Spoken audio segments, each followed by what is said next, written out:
ఈ కార్యక్రమాన్ని మీకు సమర్పిస్తున్నవారు భారత వ్యవసాయ మంత్రిత్వ శాఖ మరియు దూరదర్శన్.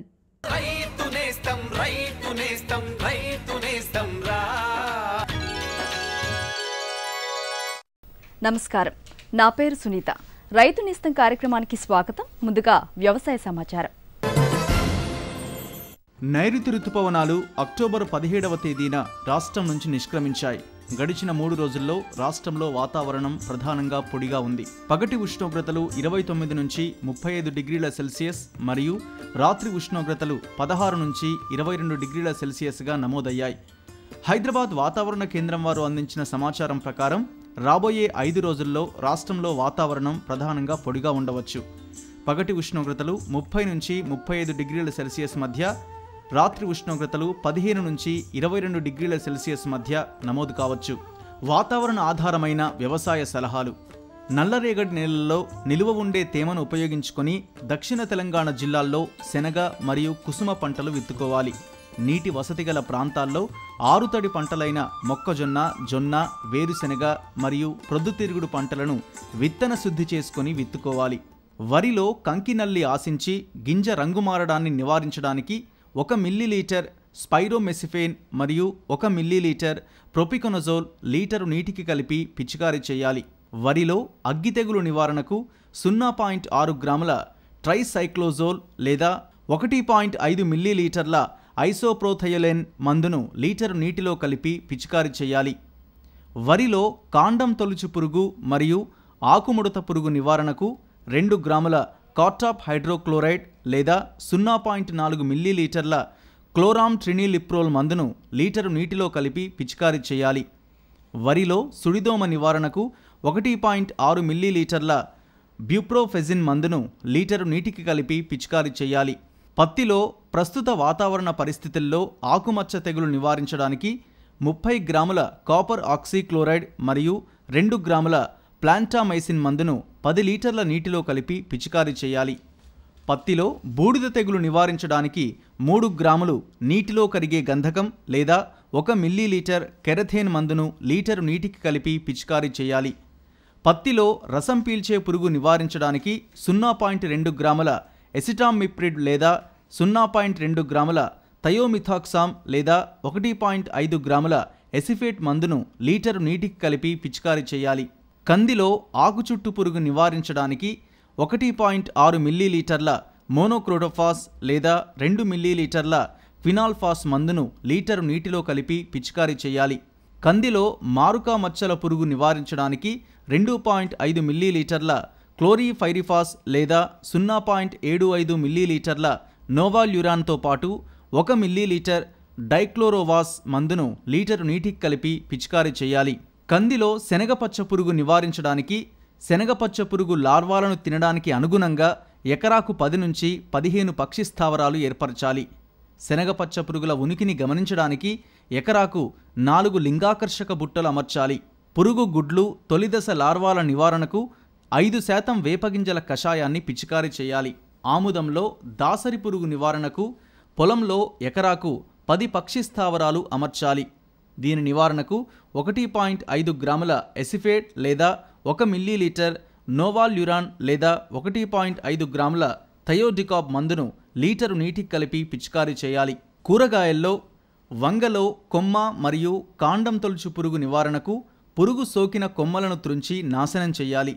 2 మిల్లీలీటర్ల ప్రొఫెనోఫాస్ లేదా 0.4 గ్రాముల ఇమామెక్టిన్ బెంజోయేట్ మందును 1 లీటరు నీటిలో కలిపి పిచికారీ చేయాలి.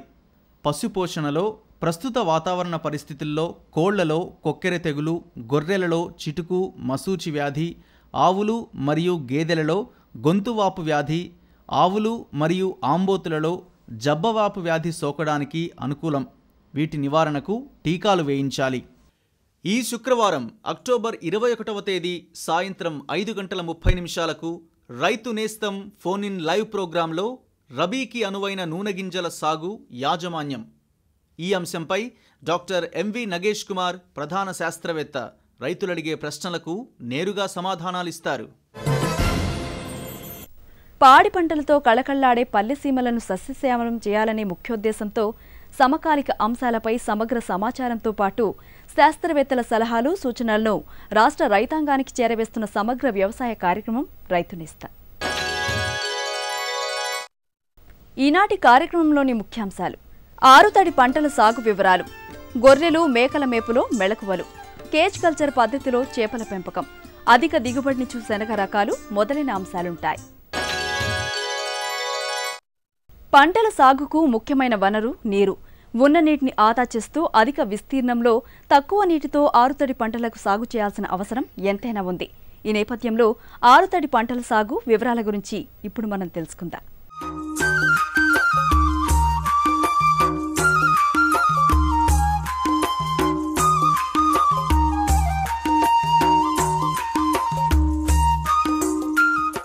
ప్రస్తుతం రైతాంగాన్ని వేధిస్తున్న వర్షాభావ పరిస్థితులు, అకాల వర్షాలు, ఆలస్యంగా వచ్చే రుతుపవనాలు, అధిక వర్షపాతం మొదలైన అంశాలు దృష్టిలో పెట్టుకుని ఆరుతడి పంటల సాగు చేయాల్సిన అవసరం ఎంతైనా ఉంది. వరికి బదులుగా ఆరుతడి పంటలైన మొక్కజొన్న, వేరుశెనగ, పొద్దుతిరుగుడు, పప్పుదినుసు పంటలను సాగు చేసుకోవాలి. ఈ ఆరుతడి పంటలకు తక్కువ నీరు, తక్కువ పెట్టుబడితో పాటు అధిక నికర ఆదాయాన్ని పొందవచ్చు. 1 ఎకరం వరి సాగుకు కావలసిన నీటితో 2 నుంచి 4 ఎకరాల ఆరుతడి పంటలను సాగు చేయవచ్చు. అంతేకాకుండా వరుసగా వరి పంట పండించడం కన్నా పంట మార్పిడి వల్ల భూమి సారవంతమై ఎరువుల ఖర్చు తగ్గి దిగుబడులు పెరుగుతాయి. అలాగే చీడ పురుగులు, తెగుళ్ల ఉధృతి కూడా తగ్గుతుంది. ఆరుతడి పంటలుగా జొన్న, మొక్కజొన్న, శనగ, పెసర, మినుము, వేరుశెనగ, పొద్దుతిరుగుడు వంటి పంటలను రబీలో సాగు చేసుకోవచ్చు. ఈ రబీలో ఆరుతడి పంటలు వేసుకునే ముందు మనకు నీటి వసతులను దృష్టిలో పెట్టుకోవాలి. నెల రకాలను దృష్టిలో పెట్టుకొని ఈ పంటను సాగు చేస్తే బాగుంటుంది. నీటి వసతి లేని చోట, నల్లరేగడి భూములు మాత్రమే కలిగి ఉన్న చోట ఈ జొన్నలు కానీ, తెల్ల కుసుమ కానీ, శనగ కానీ, ఉలువలు కానీ వేసుకుంటే బాగుంటుంది. అదేవిధంగా జొన్నలను ప్లాన్ చేసినప్పుడు ఎకరానికి 4 కిలోల చొప్పున వేసుకోవాల్సి వస్తుంది. అది రకాల విషయానికి వచ్చినట్లయితే మదిర నుంచి విడుదలైన కిన్నర అనే రకాన్ని మనము విత్తుకుంటే మంచి దిగుబడిని ఇస్తుంది. ఈ పంటను విత్తుకున్న తర్వాత 24 గంటల లోపే అట్రాజిన్ అనే కలుపు మందును ఎకరానికి వచ్చేసి 600 నుంచి 800 గ్రాముల చొప్పున పిచికారీ చేసుకోవాల్సి వస్తుంది. ఎరువుల విషయానికి వచ్చినట్లయితే నత్రజని వచ్చేసి 30 నుంచి 32 కిలోల చొప్పున వేసుకోవాలి. అదే రకంగా భాస్వరం ఇచ్చే ఎరువునైతే 24 కిలోల చొప్పున వేసుకోవాలి. అదేవిధంగా పొటాష్నిచ్చే ఎరువునైతే ఎకరానికి 16 కిలోల చొప్పున వేసుకోవాలి. ఇది మన విత్తనంతో పాటు వేసుకోవచ్చు, లేదా ఆఖరి దూకులో వేసుకున్నట్లయితే మంచి దిగుబడి రావడానికి అవకాశం ఉంటుంది. అదే రకంగా కుసుమలు, తెల్ల కుసుమలు కూడా మనకు అనువైన పంట నల్లరేగడి భూములలో, నీటి వసతి లేని చోట. ఇంకొకటి ఏంటంటే కోతుల బెడద ఉన్న చోట కూడా ఈ తెల్ల కుసుమలను వేసుకున్నట్లయితే రైతు కొంత దిగుబడిని తీసుకోవచ్చు. ఈ తెల్ల కుసుమల విషయానికి వచ్చినట్లయితే ఎకరానికి 4 కిలోల విత్తనము అవసరం ఉంటుంది. అదేవిధంగా రకానికి విషయానికి వస్తే సాగర ముత్యాలు, మంజీరా, తాండూరు 1 అనే రకాలు అందుబాటులో ఉన్నాయి. ఈ రకాలను ఎంపిక చేసుకోవాలి. ఈ విత్తనాన్ని ఇత్తిన 24 గంటల లోపు పెండిమిథాలిన్ అనే కలుపు మందును పిచికారీ చేయాలి. అదే రకంగా శనగ, ఈ శనగ రకానికి వచ్చినట్లయితే నవంబర్ చివరి వరకు కూడా ఈ పంటను విత్తుకోవడానికి అవకాశం ఉంది. ఎకరానికి వచ్చేసి 30 నుంచి 35 కిలోల విత్తనం అవసరం ఉంటుంది.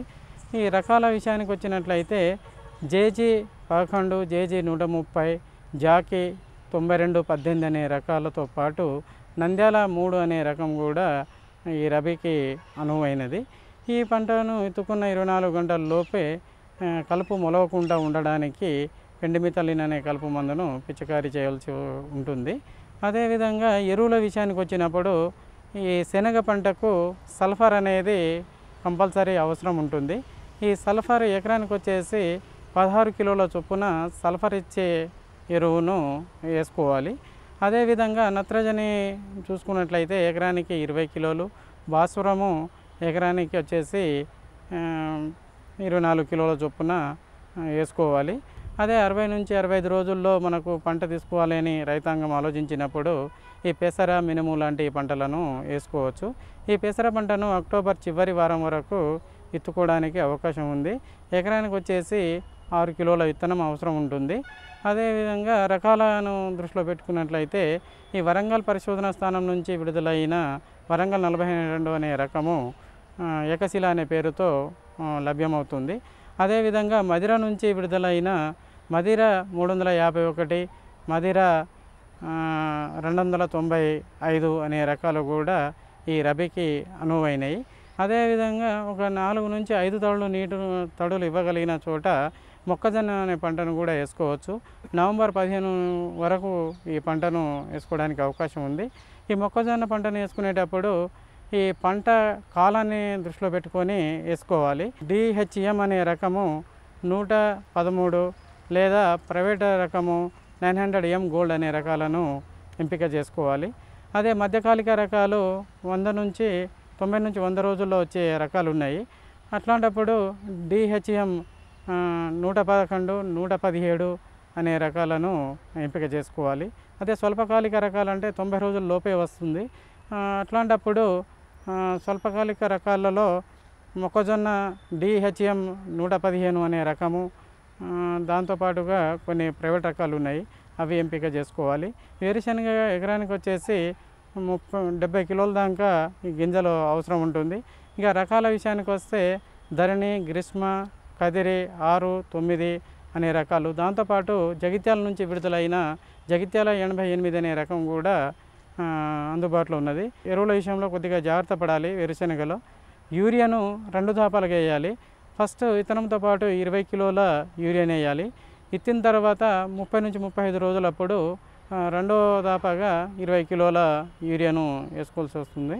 అదే పూత సమయంలో జిప్సము ఎకరానికి వచ్చేసి 200 కిలోల జిప్సము కంపల్సరీ వాడాలి. అప్పుడే గింజలో నూనె శాతము పెరిగి మార్కెట్లో మంచి ధర వచ్చే అవకాశం ఒకటి ఉంది.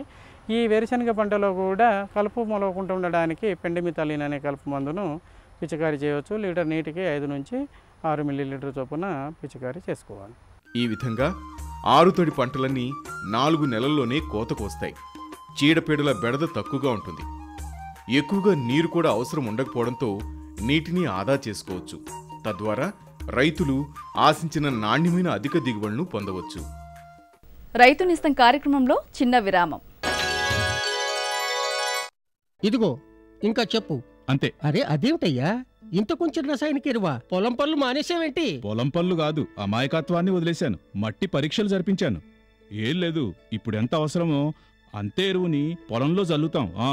రైతన్నలు ఈ రోజే మీ సమీపంలోని జిల్లా భూపరీక్ష ప్రయోగశాలలో మట్టి పరీక్షలు జరిపించండి. మట్టిలోని పోషక తత్వాలు, తేమ, మొక్కల అభివృద్ధిని దృష్టిలో పెట్టుకుని కావలసిన పోషక తత్వాల్ని జల్లండి. అన్నట్టు మట్టిలోని సల్ఫర్, జింక్, బోరోన్ వంటి సూక్ష్మ పోషక తత్వాల గురించి తెలుసుకోవడం మర్చిపోకండి. ఎరువు ఇంకా జైవిక ఎరువుల్ని సరిగ్గా వాడి నేలలోని ఉత్పాదక శక్తిని పెంపొందించండి. దిగుబడిని పెంచి ఖర్చుని తగ్గించండి. అమూల్యమైన విదేశీ ద్రవ్యాన్ని పొదుపు చేయడంలో సహకరించండి. అంతేకాదు, కొద్ది కొద్దిగా నత్రజనిని అందించే ఎరువులు అంటే వేపతో కూడిన యూరియాకి ప్రాధాన్యతనివ్వండి. ఆకుల మీద యూరియాని జల్లండి. అరే వా, నిజంగానే తెలివైన వాడు అయ్యావే. అధిక సమాచారానికి సంప్రదించండి జిల్లా వ్యవసాయ అధికారి లేదా కిసాన్ కాల్ సెంటర్. రైతు నేస్తం కార్యక్రమానికి తిరిగి స్వాగతం. మారుతున్న ఆహారపు అలవాట్ల దృష్ట్యా గొర్రెలు, మేకల మాంసానికి జాతీయ, అంతర్జాతీయ మార్కెట్లలో మంచి గిరాకీ ఉంది. దీన్ని దృష్టిలో పెట్టుకుని రైతులు సన్నజీవాల పెంపకాన్ని వాణిజ్య సరళిలో చేపడుతున్నారు. ఈ క్రమంలో గొర్రెలు, మేకల మేపులో పాటించాల్సిన మెళకువలను గురించి ఇప్పుడు మనం తెలుసుకుందాం.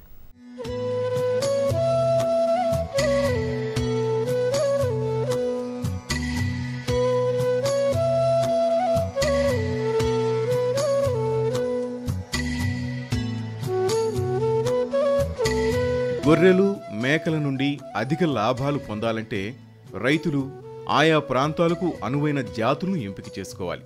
దక్కన్ జాతి గొర్రెలు మన రాష్ట్రంలో పెంపకానికి అనువుగా ఉండగా, మేకల జాతులలో బ్లాక్ బెంగాల్ జాతి మాంసానికి ప్రసిద్ధి చెందింది.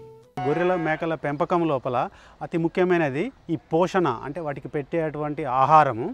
సాధారణంగా ఈ 3 పద్ధతుల లోపల మనం పోషణ చేస్తూ ఉంటాము. విస్తృత పద్ధతి ఒకటి, రెండవది పాక్షిక సాంద్ర పద్ధతి, మూడవది వచ్చేసి సాంద్ర పద్ధతి. గ్రామాల లోపల 8 నుంచి 10 గంటల వరకు బయట తిప్పుతుంటారు, గ్రేజింగ్కు బయటకు పంపిస్తారు. బయట పంపించేసి బయట ఎక్కడ ఉంటుందంటే అది మామూలు బంజరు భూములలో, చెరువు గట్ల మీద, అలా అడవి ప్రాంతం లోపల ఉన్నటువంటి భూములలో ఏదైనటువంటి పచ్చిగడ్డి కానీ లేకపోతే ఏదైనా ఎండుగడ్డి ఉంటే అవి గొర్రెలు అనేవి అటు తిరుగుతూ ఆ పచ్చిగడ్డిని కానీ ఎండుగడ్డిని కానీ తింటాయి. ఆ తినేసిన ఆ గడ్డిలో ఉన్నటువంటి పోషకాలే వాటి యొక్క పెరుగుదలకు ఉపయోగపడుతుంటాయి. ఆ తర్వాత సాయంత్రం ఇంటికి తీసుకొచ్చిన తర్వాత షెడ్లో పెడతారు. షెడ్ లోపల ఎలాంటి దానా మిశ్రమం కానీ ఇంకా వేరే పచ్చిగడ్డి లాంటిది కానీ ఎలాంటిది పెట్టరు. దీన్ని మనము విస్తృత పద్ధతి లేకపోతే ఫ్రీ రేంజ్ పద్ధతి అంటాము. ఒక సంవత్సరానికి 1 ఎకరం పచ్చిక బయలు అవసరం ఉంటే మనం ఈ విస్తృత పద్ధతి లేకపోతే ఫ్రీ రేంజ్ పద్ధతి లోపల మనం గొర్రెలను పెంచుకోవచ్చు. పాక్షిక సాంద్ర పద్ధతి, సెమీ ఇంటెన్సివ్ మెథడ్ అంటారు దీన్ని.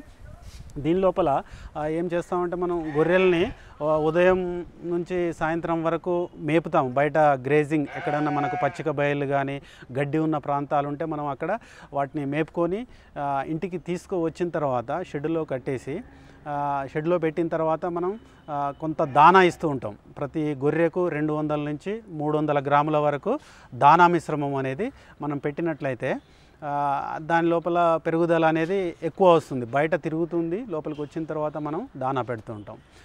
ఇది అనేది ఈ పాక్షిక సాంద్ర పద్ధతి లోపల మనం దానా కూడా పెడుతున్నాం కాబట్టి కొంచెం పెరుగుదలని మనం ఎక్కువగా ఎక్స్పెక్ట్ చేయొచ్చు. ఇది విస్తృత పద్ధతి కంటే పాక్షిక సాంద్ర పద్ధతి. ఇంకొక 3వ పద్ధతి వచ్చేసరికి ఇంటెన్సివ్ సిస్టమ్ లేకపోతే సాంద్ర పద్ధతి అంటారు. మొత్తం గొర్రెలు మేకల్ని మొత్తాన్ని కూడా షెడ్డు లోపలనే పెట్టేసి 24 గంటలు షెడ్డు లోపలే పెట్టి పెంచడాన్ని దాన్ని మనం సాంద్ర పద్ధతి అంటారు. దీని లోపల మనం షెడ్డు లోపల పెట్టిన తర్వాత వాటికి పచ్చి మేత, ఎండు మేత, దానా మిశ్రమము, అట్లానే ఫీడ్ సప్లిమెంట్స్ అన్నీ కూడా వేసేసి షెడ్డు లోపలనే మనం మేపుతూ ఉంటాం. ఇలా మేపడం వల్ల వాటి లోపల గ్రోత్ అనేది ఎక్కువగా వస్తుంది. కావున వీటికి తగినంత పచ్చిమేత అందించేందుకు గాను రైతులు తప్పనిసరిగా పశుగ్రాసాల పెంపకాన్ని చేపట్టాలి. నేపియర్, జొన్న, మొక్కజొన్న, సజ్జ వంటి గడ్డి జాతి రకాలతో పాటు లుసర్న్, అల్సంద, స్టైలో వంటి పప్పు జాతి పశుగ్రాసాలను తగిన విస్తీర్ణంలో పెంచి చాప్ కట్టర్ సహాయంతో చిన్న చిన్న ముక్కలుగా కత్తిరించి జీవాలకు అందించాలి. ఈ పప్పు జాతి పశుగ్రాసాల లోపల ఈ ప్రోటీన్, మాంసకృతులు, అలాగే కాల్షియం మరియు ఇతర లవణాలు కూడా ఎక్కువగా ఉండి దాని యొక్క పెరుగుదలకు ఉపయోగపడే అవకాశం ఉంటుంది. దానా మిశ్రమం వచ్చేసరికి దానా అనేది మనకు దొరికేటువంటి జొన్నలు, మొక్కజొన్నలు, వేరుశనగ చెక్క, వరి తవుడు, అట్లానే లవణ మిశ్రమము, ఉప్పు ఇవన్నీ కలిపి మనము దానా తయారు చేసుకుంటాము. ఆ దానాని మనం ప్రతి ఒక్క గొర్రెకు 200 నుంచి 300 గ్రాముల వరకు మనం కనుక పెట్టినట్లయితే ఈ గడ్డితో పాటు పచ్చిగడ్డి, ఎండుగడ్డితో పాటు దానాన్ని పెట్టినట్టయితే దాని లోపల గ్రోత్ అనేది ఎక్కువ వచ్చే అవకాశం ఉంటుంది. పచ్చిగడ్డి ఎక్కువగా దొరికే సమయం లోపల మనం పాతర గడ్డి లేకపోతే సైలేజ్ అనేది తయారు చేసుకోవాల్సి ఉంటుంది. పచ్చిగడ్డి దొరకని సమయం లోపల అది ఫిబ్రవరి నుంచి జూన్ వరకు మనం ఆ గడ్డిని కనుక ఈ గొర్రెలకు మేకలకు పెంచుకున్నట్టంటే ఆ సమయంలో కూడా గడ్డి దొరకని సమయంలో కూడా వాటి లోపల పెరుగుదల అనేది మామూలుగా ఉండి వాటికి మాంసం ఎక్కువగా ఇచ్చే అవకాశం ఉంటుంది. అదేవిధంగా సమీకృత దాణాను తగిన మోతాదులో ఉదయం, సాయంత్రం వేళల్లో అందిస్తే మంద త్వరితగతిన వృద్ధి చెందుతుంది. ప్రతి గొర్రెకు రోజుకు 200 నుండి 500 గ్రాముల వరకు సమీకృత దాణాను అందివ్వాలి. సంపూర్ణ సమీకృత దానా అనే దాన్ని కూడా మనం గొర్రెలు, మేకలకు పెట్టి మేపుకోవచ్చు. వ్యవసాయ వ్యర్థ పదార్థాలు, జొన్న చొప్ప, మొక్కజొన్న చొప్ప, పొద్దుతిరుగుడు గింజలు తీసిన తర్వాత ఉండేటువంటి హెడ్స్, అట్లానే కంది పొట్టు, వేరుశనగ కట్టెలు, ఇలాంటివన్నిటినీ కూడా మనం కలెక్ట్ చేసుకొని టోటల్ మిక్స్డ్ రేషన్స్ అంటారు. వీటి లోపల 50% వరకు ఈ వ్యవసాయ వ్యర్థ పదార్థాలు, మిగతా 50% మనకు ఈ కన్వెన్షనల్ ఇంగ్రీడియంట్స్ అంటే ఈ మొక్కజొన్నలు లేకపోతే జొన్నలు, గ్రౌండ్ నట్ కేక్, అట్లానే కాటన్ సీడ్ కేక్ కానీ, వరి తౌడు, మినరల్ మిక్చరు, సాల్ట్, ఇవన్నీ కూడా కలిపి వేస్ట్గా పోయే వాటిని మనము పశువులకు ఆహారంగా ఉపయోగిస్తున్నాం. అంటే దాని యొక్క కాస్ట్ ఎకనామిక్స్ అనేది చాలా తగ్గే అవకాశం ఉంటుంది. దీని 50% వరకు వ్యవసాయ వ్యర్థ పదార్థాలు ఉపయోగించి తయారు చేసే దానా లోపల మనకు 10 నుంచి 12% వరకు మాంసకృతులు ఉంటాయి. ఇవి మనం ఈ గొర్రెలకు కనుక మేపినట్టు ఆ దానాన్ని గొర్రెలకు మేపినట్లయితే అన్ని రకాల పోషకాలు సమపాలలో అంది వాటి లోపల పెరుగుదల, అట్లానే రోగనిరోధక శక్తి, అట్లానే ప్రత్యుత్పత్తి అంటే మళ్ళీ టైంకు ఎదకు రావడం, ఎదకు నిలవడం అనేవి కూడా మనకు కరెక్ట్గా ఉండే అవకాశం ఉంది. ఈ విధంగా గొర్రెలు మేకల మేపులో తగిన శాస్త్రీయ మెళకువలను పాటించినట్లయితే ఆశించిన అధిక లాభాలు పొందవచ్చు. ప్రస్తుతం మన రాష్ట్రంలో కురిసిన వర్షాల కారణంగా చిన్నా చితకా చెరువులు, కుంటలతో పాటు రిజర్వాయర్లన్నీ నిండటంతో మన రాష్ట్ర ప్రభుత్వం చేపపిల్లల పెంపకాన్ని చేపట్టి అన్ని జలాశయాల్లో చేపపిల్లల పెంపకాన్ని ప్రోత్సహిస్తున్న సందర్భంలో కేజ్ కల్చర్ పద్ధతిలో చేపపిల్లల పెంపకం గురించి ఇప్పుడు మనం తెలుసుకుందాం.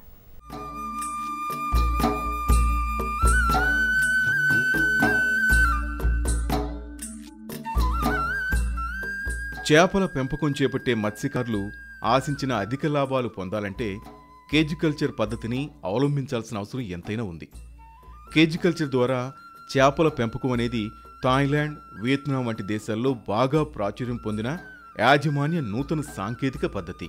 ఈ పద్ధతిని ముఖ్యంగా ఎక్కువ లోతు నీటి పరిమాణం గల రిజర్వాయర్లో అవలంబించటం మంచిది. తద్వారా రిజర్వాయర్లోని నీటి సామర్థ్యాన్ని వినియోగించుకోవటం జరిగి మత్స్యకారుల అభివృద్ధికి ఎంతగానో దోహదం చేస్తుంది. ఈ పద్ధతిలో చేప పిల్లల పెంపకం చేపట్టినట్లయితే ఉపయోగించిన విత్తనంలో 25% చేప పిల్లలు చనిపోయినప్పటికీ కనీసం 80-85% వరకు చేప పిల్లలను కాపాడుకోవచ్చు. ఈ పద్ధతిలో చేప పిల్లల పెంపకానికి పాంగనియస్ రకం చేప పిల్లలు చాలా వరకు అనుకూలం. కానీ మన మార్కెట్లో వీటికి సరైన డిమాండ్ లేదు.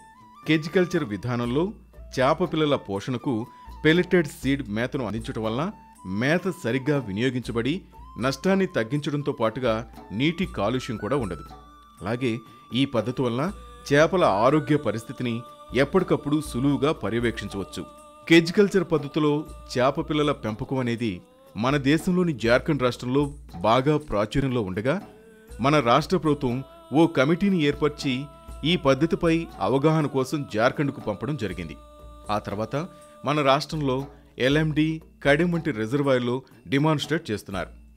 ఈ పద్ధతికి కేంద్ర ప్రభుత్వం 50%, రాష్ట్ర ప్రభుత్వం 30% ఇవ్వగా లబ్ధిదారుడు 20% ఖర్చు పెట్టుకోగలిగితే ఆశించిన అధిక లాభాలను పొందవచ్చు. ఈ విధంగా కేజ్ కల్చర్ పద్ధతిలో చేప పిల్లల పెంపకాన్ని చేపట్టినట్లయితే మత్స్యకారులు ఆశించిన అధిక లాభాలను పొందవచ్చు. రైతు నిస్తం కార్యక్రమంలో మరో చిన్న విరామం. నాతో పాటు చెప్పు. A B. అరే వెర్రివాడ, పిల్లాడికి ఏబిసీలు నేర్పిస్తున్నావు. నీకు పనికొచ్చే ఏబిసీలు నువ్వెప్పుడు నేర్చుకుంటావు? ఈ ప్రకటన చూడు. వ్యవసాయ శాస్త్రం చదువుకున్న యువకుల కోసం భారత ప్రభుత్వపు వ్యవసాయ మంత్రిత్వ శాఖ ఒక పథకాన్ని రూపొందించింది. ఏసీఏబిసి. ఏసీఏబిసి? అవును అవును, ఏసీఏబిసి అనగా agri clinics and agri business centre. దీనిలో వ్యవసాయ శాస్త్రం చదివిన యువకులు ఎంపికైన తర్వాత వారికి ఉచిత ట్రైనింగ్ ఇవ్వబడుతుంది. అంతేకాదు, సొంత వృత్తిని నడపడానికి బ్యాంకు లోన్ కూడా లభిస్తుంది. దానితో పాటు యువకులు తమ ప్రాంతపు రైతుల లాభం కోసం వారికి సేద్యం లేదా వారి వృత్తికి సంబంధించిన లాభదాయకమైన సమాచారాన్ని అందిస్తుంటే వారి లోన్పై 36-44% దాకా సబ్సిడీ కూడా లభిస్తుంది. అయితే నేను నేర్చుకుంటాను పనికొచ్చే ఏబీసీ. శభాష్. రండి, స్వయం ఉపాధి పొందుదాం, పొలాల్లో అత్యంత అభివృద్ధిని సాధిద్దాం.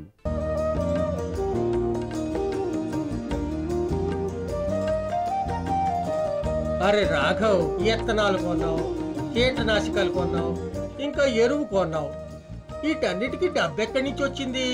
గోపాల్, ఇప్పుడు డబ్బు గురించి ఎందుకురా దిగులు? నా దగ్గర ఇప్పుడు కిసాన్ క్రెడిట్ కార్డు ఉంది. కార్డా? ఇదేమిటి? ఏంటా, ఇది బ్యాంకు నుండి దొరుకుతుంది. ఈ కార్డుతో ఒక పరిమితి వరకు మన పొలానికి ఏమేం సామాన్లు కావాలో ఇవన్నీ కొనొచ్చు. అట్టగా నాకు కూడా ఒక కార్డు ఇప్పించు. అట్టగే సమీపంలోని బ్యాంకుకు వెళ్ళు, కార్డు తీసుకో, ఇంకా బోలెడు లాభాన్ని పొందు. రైతు నిస్తం కార్యక్రమానికి తిరిగి స్వాగతం. మన రాష్ట్రంలో సాగు చేస్తున్న పప్పు దినుసు పంటల్లో శనగ ముఖ్యమైంది. శనగ రబీ పంటగా నల్లరేగడి భూముల్లో సాగు చేయబడుతుంది. ఈ క్రమంలో అధిక దిగుబడినిచ్చు శనగ రకాల గురించి ఇప్పుడు మనం తెలుసుకుందాం.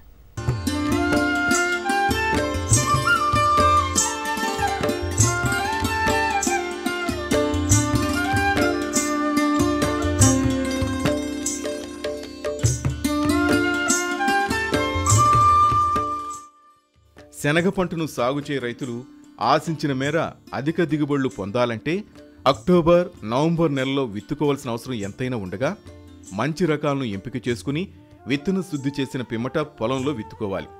ముఖ్యంగా రకాల విషయానికి వస్తే ఇందులో దేశవాళీ మరియు కాబూలీ రకాలు కూడా మనకు అందుబాటులో ఉన్నాయి. దేశవాళీ రకాలు కనుక చూసుకున్నట్లయితే మనకు JG11 జవహర్ గ్రామ్ 11, అలాగే జాకీ 9218, JG 130, నంద్యాల నుంచి విడుదలైనటువంటి NBEG 3, NBEG 47 అనే దేశవాళీ రకాలు మనకు అందుబాటులో ఉన్నాయి. ఈ రకాలన్నీ కూడా సుమారు 90 నుంచి 100 రోజుల్లో పంట కాలాన్ని పూర్తి చేసుకొని సుమారుగా అన్ని రకాలు కూడా కొంతమేరకు ఎండు తెగులు ఏదైతే ప్రధాన సమస్య శనగ పంటలో అన్నీ కూడా తట్టుకునే గుణం కలిగిన రకాలు. ముఖ్యంగా NBEG 3 కొంతమేరకు బెట్టను కూడా తట్టుకుంటుంది. అలాగే NBEG 47 అనే రకం మనకు యాంత్రీకరణకు బాగా అనువైన రకంగా కూడా మనం చెప్పుకోవచ్చు. ఈ రకాలన్నీ కూడా ఇందాక చెప్పినట్టు 90 నుంచి 100 రోజుల్లో పంట కాలాన్ని పూర్తి చేసుకొని వర్షాధారంగా పండించినప్పుడు సుమారు 6 నుంచి 8 క్వింటాల దిగుబడిచ్చే సామర్థ్యం కలిగి ఉన్నాయి. అలాగే మనం తేలికపాటి తడి ఇచ్చి నీటిపారుదల కింద మనం పండించే పరిస్థితులు ఉన్నప్పుడు సుమారు 10 నుంచి 12 క్వింటాల దిగుబడిచ్చే సామర్థ్యం కలిగిన రకాలుగా చెప్పుకోవచ్చు. కాబూలీ రకాల విషయానికి వస్తే మనకు ముఖ్యంగా శ్వేత అనే రకం అందుబాటులో ఉంది. ICCV2 అంటాము. ఇది 80 నుంచి 85 రోజుల పంట కాలం కలిగి ఉంటుంది. ఇది ఆలస్యంగా కూడా విత్తుకోవడానికి అనువైన రకం. అటు పచ్చి కాయకు కూడా పనికొస్తుంది, అంటే టేబుల్ పర్పస్ పనికొస్తుంటుంది. ముఖ్యంగా ఇది నగర శివార్లో దగ్గరి ప్రాంతాల్లో మనం పచ్చికాయకు అమ్ముకోవడానికి మంచి గిరాకీ ఉన్నది. ఇందులో షుగర్ శాతం కూడా ఎక్కువగా ఉంటుంది కాబట్టి చాలామంది ఇష్టపడతారు. ఇది ఆలస్యంగా వేసుకొని పండించడానికి అనువైన రకంగా చెప్పుకోవచ్చు. ఇది వర్షాధారంగా పండించినప్పుడు సుమారు 6 క్వింటాల దిగుబడిని ఇస్తుంది. అలాగే నీటిపారుదల కింద పండించినప్పుడు 8 క్వింటాల దిగుబడి ఇచ్చే సామర్థ్యం కలం. ఇవే కాకుండా బాగా లావైన గింజ కలిగిన CAC2 అనే రకం కూడా బాగా ప్రాచుర్యం పొందింది. ఇది కొంతమేరకు ఎండు తెగులు కూడా తట్టుకుంటుంది. సుమారు 100 నుంచి 105 రోజుల పంటకాలం కలిగి ఉన్న రకం. ఇది కాకుండా విహార్ అనే రకం కూడా ఉంది. ఇటీవల విడుదలైనటువంటి NBEG 119 అనే రకం కూడా కాబూలీ రకం మన నంద్యాల పరిశోధన స్థానం నుంచి విడుదలైంది. ఇవన్నీ కూడా మనకు రబీకి అనువైన కాబూలీ రకాలుగా చెప్పుకోవచ్చు. ఈ రకాలను మనం రైతులు అవసరాన్ని బట్టి వాటి వనరులను బట్టి మనం ఎన్నుకొని సకాలంలో విత్తుకునే ప్రయత్నం చేయాలి. ఈ గుర్తింపు పొందిన సంస్థల నుంచి మనం విత్తనాన్ని సేకరించుకొని తయారుగా ఉంచుకొని సకాలంలో విత్తుకునే ప్రయత్నం చేయాలి. ఈ విధంగా అధిక దిగుబడులిచ్చే శనగ రకాలను ఎంపిక చేసుకుని శాస్త్రీయ సాంకేతిక పద్ధతుల్లో సాగు చేయడం ద్వారా రైతులు ఆశించిన అధిక దిగుబడులు పొందవచ్చు. మీ అమూల్యమైన సలహాలు సూచనలు మాకు పంపించాల్సిన మా చిరునామా రైతు నేస్తం care deputy director general programmes, Doordarshan కేంద్రం, రామంతపూర్, హైదరాబాద్ 500013. ఇది ఇవాల్టి రైతు నేస్తం కార్యక్రమం. నమస్కారం. ఈ కార్యక్రమాన్ని మీకు సమర్పించిన వారు భారత వ్యవసాయ మంత్రిత్వ శాఖ మరియు దూరదర్శన్.